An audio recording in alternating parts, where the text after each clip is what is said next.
Começa agora, programa Painel Livre, com Marconi Viana. Olá, boa noite. Estamos começando mais um programa Painel Livre aqui pela TV Vale.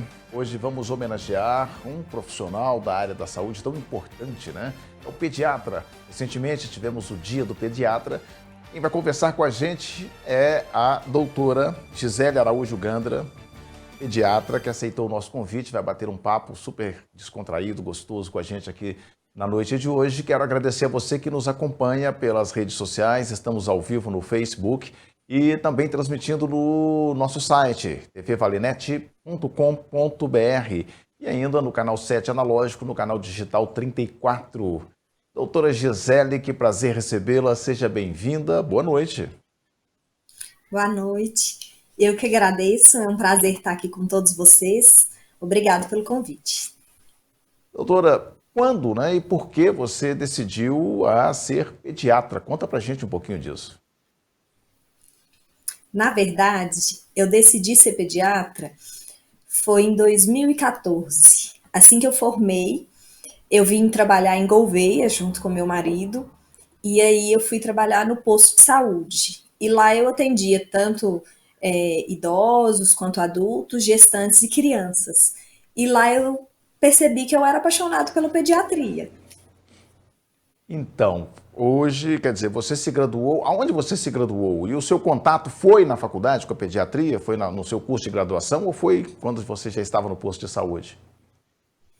Eu me graduei na UFMG, na Universidade Federal de Minas Gerais. Eu tive contato lá com a pediatria, mas na época da graduação eu não queria fazer pediatria.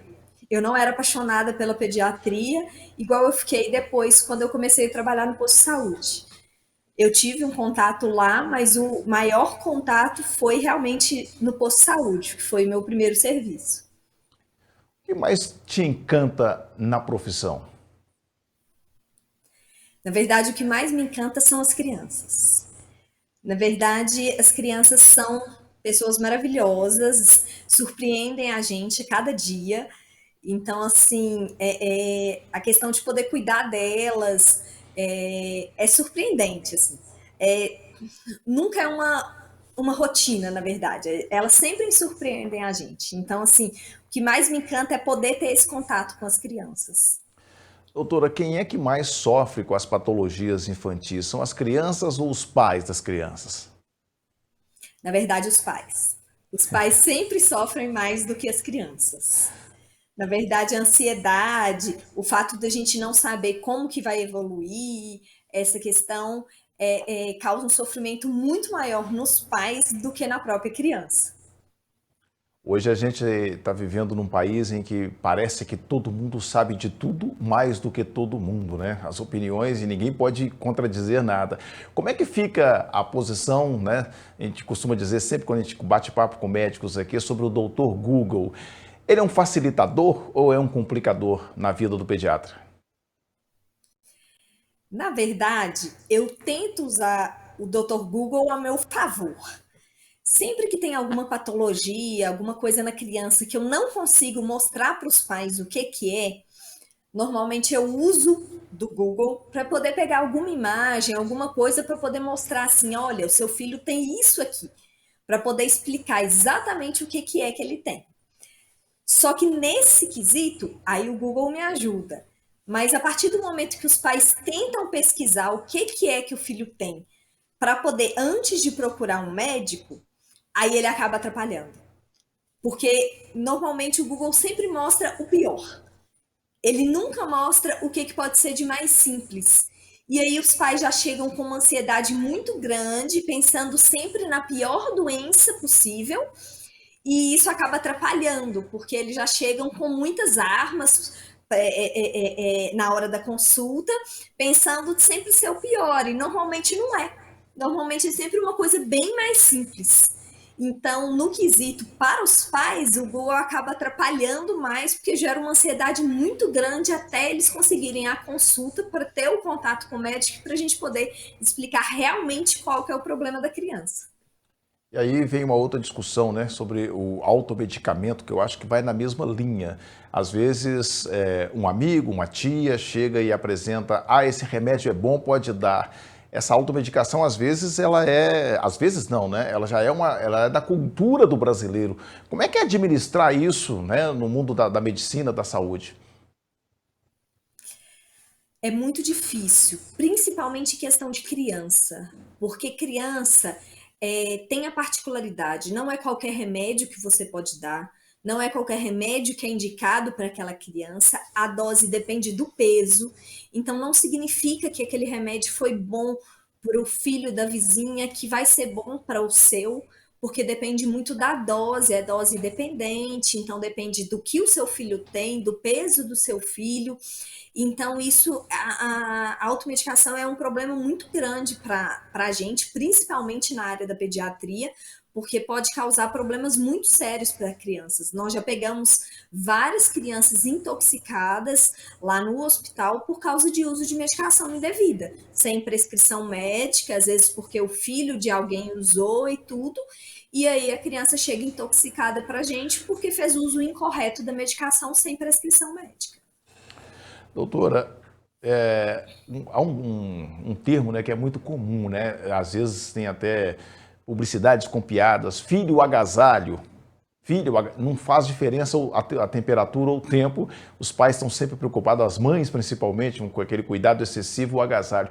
Eu não sei se são os pais que sentem tanto frio ou os filhos que sentem tanto calor, mas meu questionamento é, esse agasalho, né, excesso de agasalho, pode causar alguma contraindicação em crianças pequenas, por exemplo? Na verdade, sim. O que eu sempre oriento no consultório é que, na verdade, as crianças não sentem muito mais frio do que a gente. Então, os pais acabam colocando um monte de agasalho nos filhos, e isso pode sim ser prejudicial. Uma das coisas que a gente já sabe que pode acontecer é a morte súbita do recém-nascido, principalmente, por causa do excesso de calor. Então, o excesso de agasalho pode ser sim prejudicial, além de causar dermatite, pode causar miliária e tudo.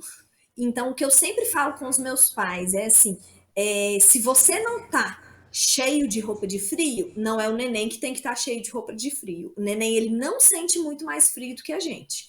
Então, a gente tem que colocar, se você tá com uma blusinha curta porque tá calor, você pode colocar um bodyzinho fino de manga longa, mas nada exagerado. Se você tá com roupa de calor, não é o neném que precisa estar com macacão de frio, com roupa de frio embaixo, enrolado na coberta, porque o neném não sente muito mais frio do que a gente. Me chamou a atenção nessa conversa aqui sobre os agasalhos, né? Eu fiquei imaginando como é que é a relação de uma pediatra, né, com uma mãe que não é da área da medicina, que não é pediatra. Como é que dá para conciliar uma situação como essa? Quer dizer, o conhecimento, vamos colocar vulgar, né? O senso comum, vamos colocar dessa forma, o senso comum dentro do conhecimento científico, consegue equilibrar isso? Porque os pais, né, as mães principalmente, as avós, têm uma forma de cuidar e, de repente, a medicina trata de uma outra maneira. Como é que é conciliar isso? Na verdade, o que eu sempre faço no consultório é pedir para levar vovó, vovô junto, para poder explicar. E eu explico que não é que estava errado, porque o que acontece? Muitas das vezes as vovós e os vovôs já criaram os filhos todos, nunca tiveram problema do jeito que criaram. E o que eu tento explicar é que a questão foram que os estudos mudaram. Nós já temos estudos que provam que aquilo que foi feito antigamente, no momento não é mais benéfico, entendeu? Então, que antes a gente não sabia que podia causar mal e que agora a gente já sabe.